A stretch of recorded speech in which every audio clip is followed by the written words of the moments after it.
Now we're going to look at adding new videos and categories as well. The first thing you need to do is scroll down and under WP Toolkit Video Magic, choose the option for video shortcodes. This will bring you to this page. Now before we go ahead and add new video shortcodes, I'm actually going to add some categories. This is an internet marketing blog. Specifically it's about affiliate marketing, blogging, list building, things like that. So those are some of the categories that I'm going to add in here. So we've got affiliate marketing, list building, and I'll also do one more for blogging, and simply click on update categories once you have all the categories that you want added. Now let's go ahead and click on the add new video shortcode, which will bring up a new page for us. Okay, so the first thing I'm going to do on the add shortcode page is give this particular video a name. So this is a Warrior Plus tutorial video. I'm also going to choose a category from the categories I just set up. I'm going to choose affiliate marketing. Next, we choose the source for our video. So we've got the options of our S3 bucket, our CloudFront, or YouTube. Now bear in mind, if you use YouTube, you need to make sure the video is unlisted, not private. If it's private, it won't show up at all. If it's unlisted, it will only show where you want it to show. It won't show up on your public channel. In this case, I'm actually going to go with my S3 bucket, and I can then choose which of my buckets, I have 4 set up, which of these the video is in. So I'm going to go with Warrior Plus Tutorials.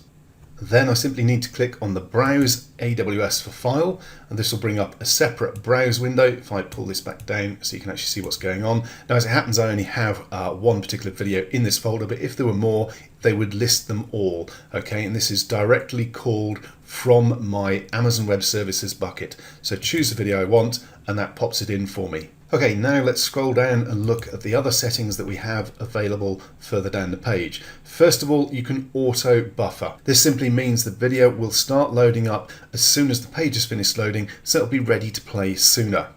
You also have the option for autoplay, which does as it says. Obviously bear in mind that is dependent on the particular browser. Some browsers allow it, some don't. Some will autoplay with the sound switched off. It does depend on whether you're using Firefox, Chrome, Opera, or any other browser. You also have the option of whether you show the player controls or not. Obviously bear in mind, if someone is viewing the video on a browser that doesn't autoplay, then not showing controls isn't going to be particularly helpful. Generally I have all 3 of these switched on. And also remember, if you are going to use the autoplay, if you've got more than one video on a page, only have the first video autoplay, otherwise it can get very noisy and confusing. You also have the option to browse and upload your own thumbnail image if you have one. If not, it will use the thumbnail from the video, but that can allow you to change the thumbnail to whatever you want. You can also specify a particular width and height for the video as well. Now you also have the option for a video event. Now this is basically anything you want in HTML, you pop it in this box, and it will then pop up under the video at however many seconds into the video you choose. Now I'm going to simply have this pop up after the video has been playing for 4 seconds, and it is just a message asking people to click on the link to subscribe to my YouTube channel. Now that extra bit of code here, sub confirmation equals 1, is very useful. That's an automated confirmation of subscription to my channel when someone clicks on it. So it'll actually pop up with a subscribe button straight away when they go through. Very useful bit of code. Okay, so that video event will basically pop up whatever you pop in here, whatever HTML or text message you want, it will appear under the video after that many seconds. In other words, a simple but effective call to action. Now you'll notice I've also popped in a width and height because I'm going to put this video on a blog post.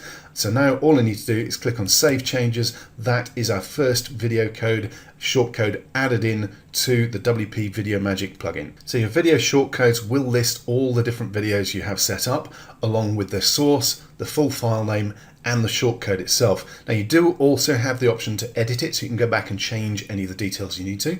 You can also look at the stats, but we'll look at that in a moment on a different page. And if you need to, you can always delete that and start again, or just delete any that you're no longer using. Now don't worry about having to try and remember what the shortcodes are for your different videos. You don't need to.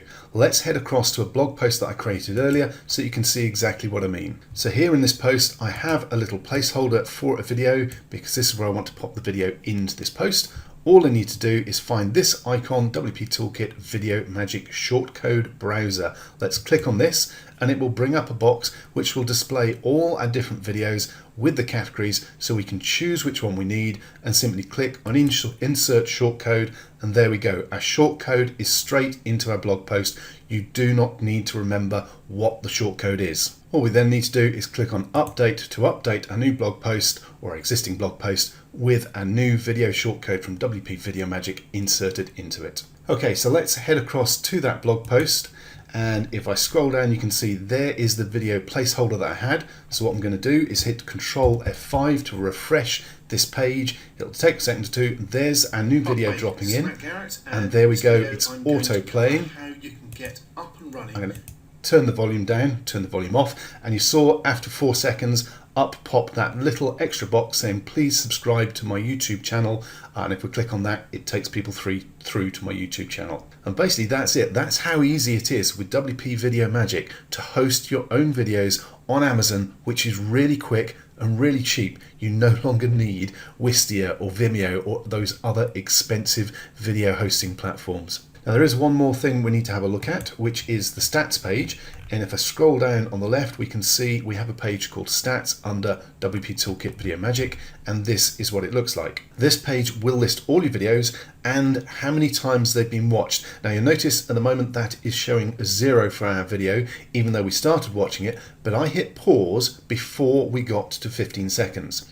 Basically the system is set up to only count once someone has viewed it for more than 15 seconds. If they haven't, then it doesn't actually count as a view, especially as a lot of the time you may have autoplay switched on.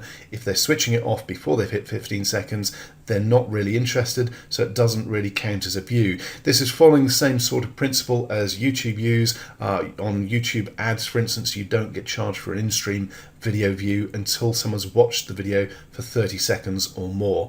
We've got it set to 15 seconds, so it will only show the number of people who've been engaged with your video for 15 seconds or more. And you also have the option to reset those stats if you need to at any time. Okay, that's the tutorial for WP Video Magic. Thank you very much for watching.